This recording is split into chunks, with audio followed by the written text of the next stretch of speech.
आज हम कक्षा 12 मैथ के सवाल को हल करेंगे। प्रश्नावली 13.3 के सवालों को हल करेंगे।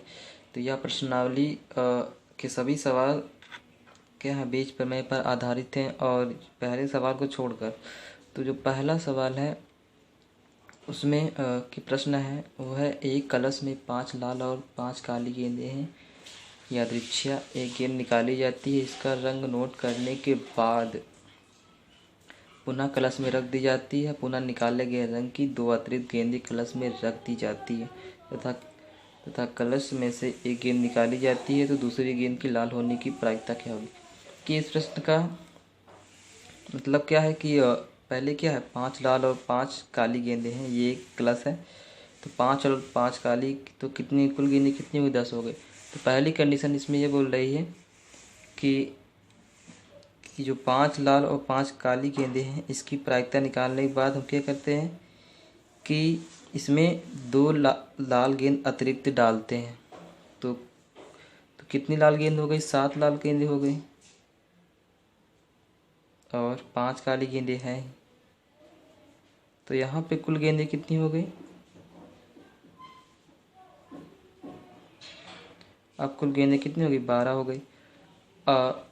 तो और इसके बाद दूसरी कंडीशन क्या हो गई, इसकी प्रायिकता। अब यहाँ पे जो होगी दूसरी कंडीशन क्या हो जाएगी कि यहाँ 5 लाल और 5 काली गेंद थी, तो अब की बार इसमें लाल गेंद डाला गया था, अब की बार इसमें क्या करेंगे, 2 काली गेंद डालेंगे। तो यहाँ 5 लाल ही गेंद रह जाएगी और क्या हो जाएगी, 7 काली गेंदें हो जाएंगी। तो यहाँ से देखिए, तो लाल गेंद और काली गेंद निकालने की प्रायिकता क्या हो जाएगी, केवल इसके लिए लाल गेंद तथा काली गेंद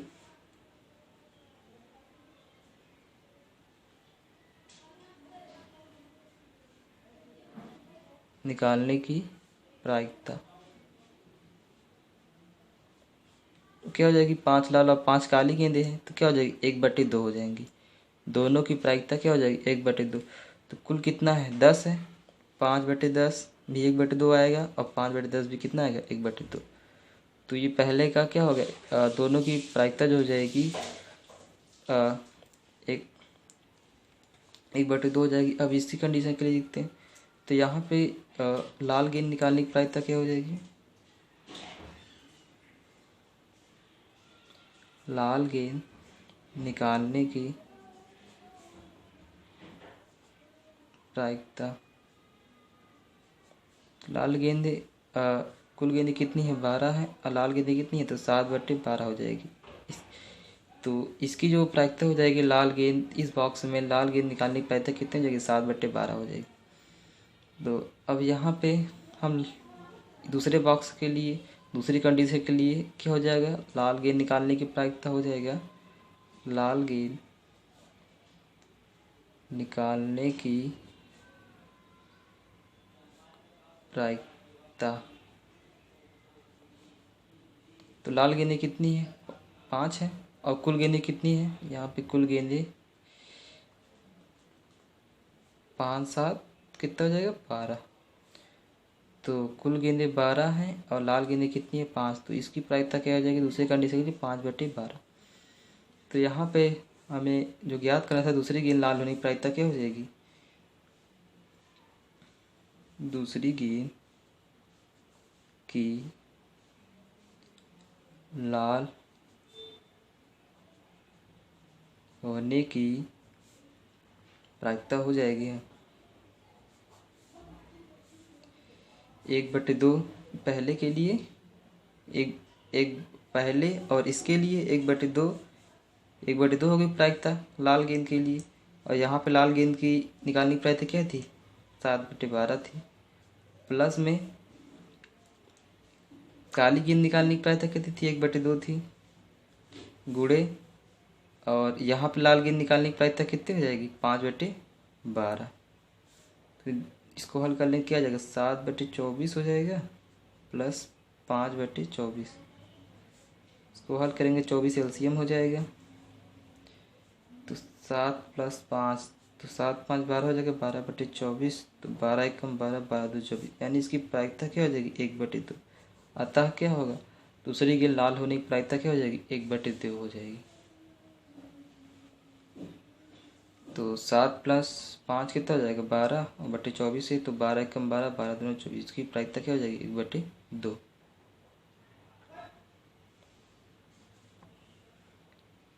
तो इस प्रकार हम प्रश्न पहले को हल कर लेंगे। प्रश्न 2 है, एक थैले में 4 लाल और 4 काली गेंदें हैं। एक अन्य थैले में 2 लाल 6 काली गेंदें हैं। तो दोनों थैलों में से एक को यादृच्छा चुना जाता है। उसमें एक गेंद निकाली जाती है जो कि लाल है। इस बात की क्या प्रायिकता है कि गेंद पहले थैले में निकाली गई। इस प्रश्न को हल करने के लिए हमें बेस प्रमेय का प्रयोग करना है। बेस प्रमेय होता है जिसको निकालना है और उसकी प्रोबेबिलिटी ऑफ, इसे इवन के लिए हमें निकालना है। तो प्रोबेबिलिटी ऑफ इवन बराबर हो जाएगा probability of E one into probability of E by E one बटे probability of E one, probability of E by E one plus probability of E two into probability of E by E two. तो ये हो गया। तो इसका प्रयोग करते हैं। तो इस प्रश्न में क्या है कि 2 थैले हैं। एक थैले में 4 लाल और 4 काली गेंदें हैं। दूसरे थैले में 2 लाल और 6 काली गेंद। तो यहाँ पे क्या है, यहाँ पर भी कुल गेंदें 8 है, यहाँ पर भी कुल गेंदें 8 है। तो यहाँ पहले थैले को हम मान लेते हैं। पहले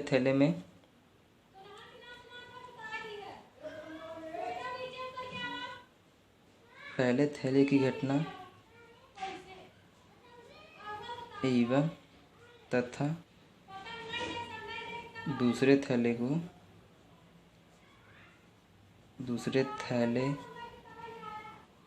की घटना को E2 मान लेते हैं।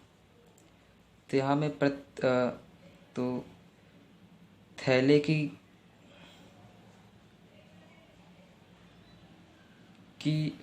चुनने की प्रायिकता क्या हो जाएगी, दोनों थैलों की चुनने की प्रायिकता क्या हो जाएगी, दोनों थैलों की प्रायिकता हो जाएगी।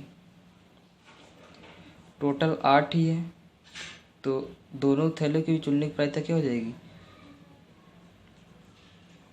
तो 1/2 हो जाएगी। क्योंकि 2 थैले हैं तो पहले थैले चुनने की प्रायिकता 1/2, ये नहीं होगा। तो पहले थैले के चुनने की प्रायिकता क्या हो जाएगी, यहाँ देखिए हम समझाते हैं। ये एक थैला और ये एक थैला है, तो कुल थैले कितने होंगे, 2 हो गए। तो पहले थैले चुनने की प्रायिकता क्या हो जाएगी 1/2, और दूसरे थैले में भी क्या है, दूसरे थैले पर चुनने की प्रायिकता क्या हो जाएगी 1/2 हो जाएगी। तो दोनों जोड़ देंगे कितना, 1 आ जाएगी। तो कुल प्रायिकता कितनी हो जाएगी, दोनों की 1 हो जाएगी। तो एक थैले की कुल प्रायिकता 1 है, तो एक थैले की प्रायिकता क्या हो जाएगी 1/2।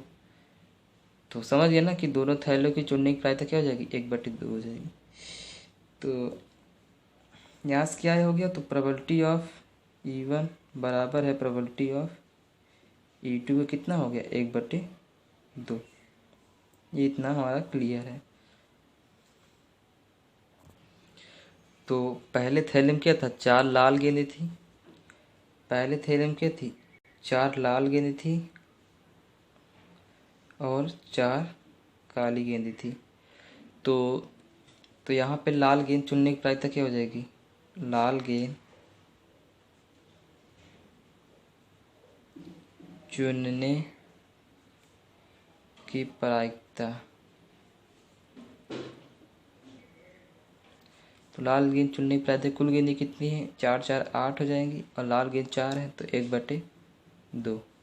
तो यहाँ पहले थैले में लाल गेंद चुनने की प्रायिकता 1/2 हो गई, और दूसरा थैला में क्या है, 2 लाल है और 6 काली है। तो यहाँ पर लाल गेंद चुनने की प्रायिकता कुल कितनी है, 8 है, 2 6 8, और लाल कितनी है 2, तो 1/4। ये क्या है हमारा, ये क्या है, पहली घटना के लिए कितना हो जाएगा, ये क्या दिया हुआ है जो हमारा है probability of E by E1 पहली घटना के लिए लाल गेंद चुनने की प्रायिकता, और ये क्या है दूसरी घटना के लिए लाल गेंद चुनने की, यानी प्रोबेबिलिटी ऑफ E/E2 है। ये प्रोबेबिलिटी ऑफ E/E1 का हम प्रोबेबिलिटी ज्ञात किए हैं, ये क्या है प्रोबेबिलिटी ऑफ E/E2 का। अब इसका मान हम बेस पर रख देंगे, तो बेस पर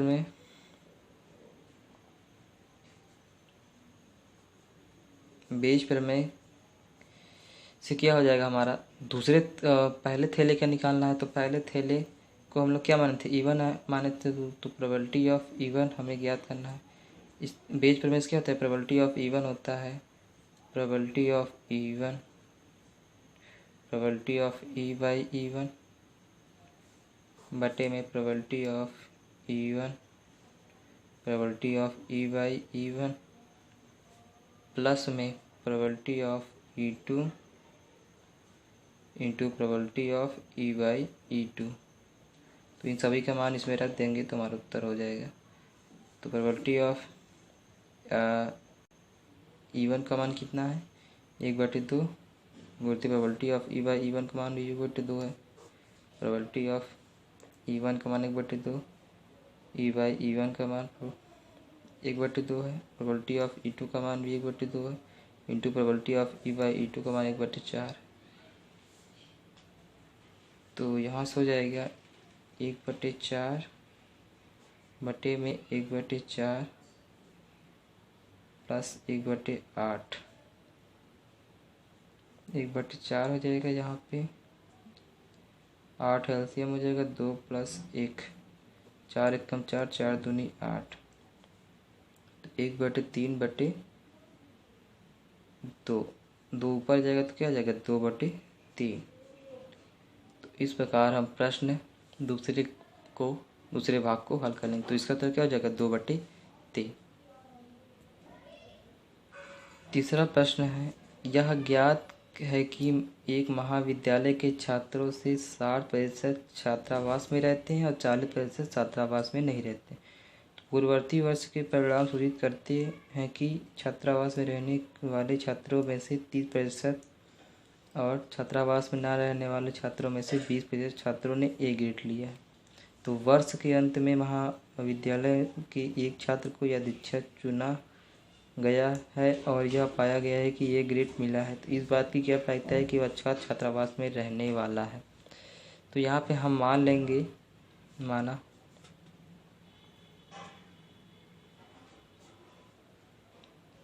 तो यहाँ पे E1 क्या हो जाएगा छात्रावास में रहने वाले छात्र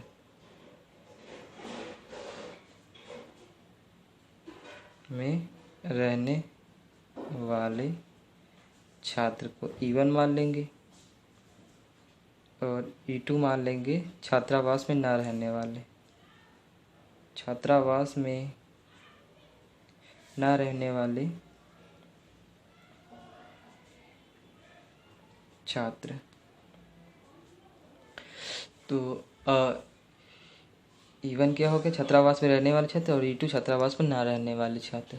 तो यहाँ से क्या है, यहाँ से छात्रों जो 60% है छात्रावास में रहते हैं, तो हम इसे E1 माने तो प्रोबेबिलिटी ऑफ E1 क्या हो जाएगा कितना है 7% है, तो 60/100 हो जाएगा। तो काटेंगे तो 2 तिहाई 2 पंचे 10, 3/5 हो जाएगा। तो यहाँ से क्या हो जाएगा प्रोबेबिलिटी ऑफ E1 3/5 हो जाएगा और प्रोबेबिलिटी ऑफ E2 ज्ञात कर लेते हैं कि छात्रावास में ना रहने वाले छात्रों की संख्या कितनी है 40% है। तो 40% को हल करेंगे तो 40/100 हो जाएगा, तो 2 दूनी 4 2 पंचे 10, तो इसकी प्रोबेबिलिटी क्या हो जाएगी 2/5 हो जाएगी। यहाँ से probability of E1 3/5, probability of E2 कितना हो गया 2/5। इसके बाद अब क्या कहा गया है कि छात्रों में से 30% और जो छात्र रहते हैं वे 30% और ना रहने वाले छात्र 20% ए ग्रेड लाते हैं। तो यहाँ से प्रोबेबिलिटी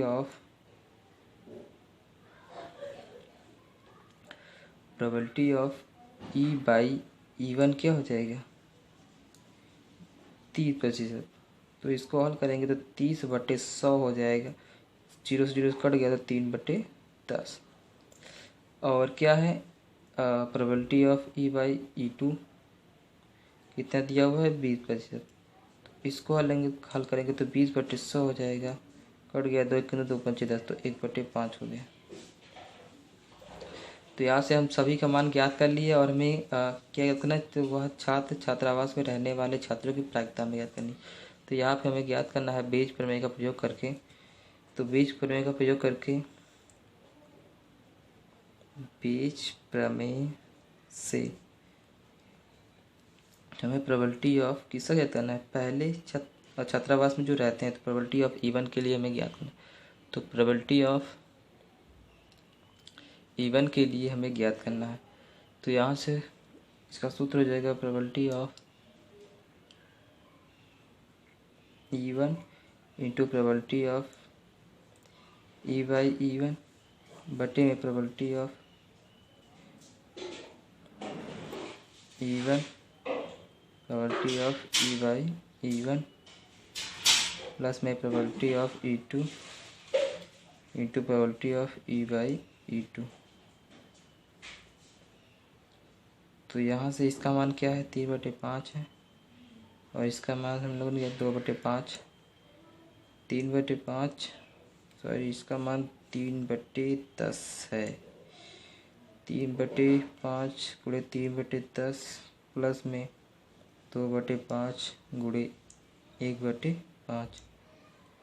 तो इसको हल करेंगे तो हमारा उत्तर आ जाएगा 9/13 सॉरी 9/।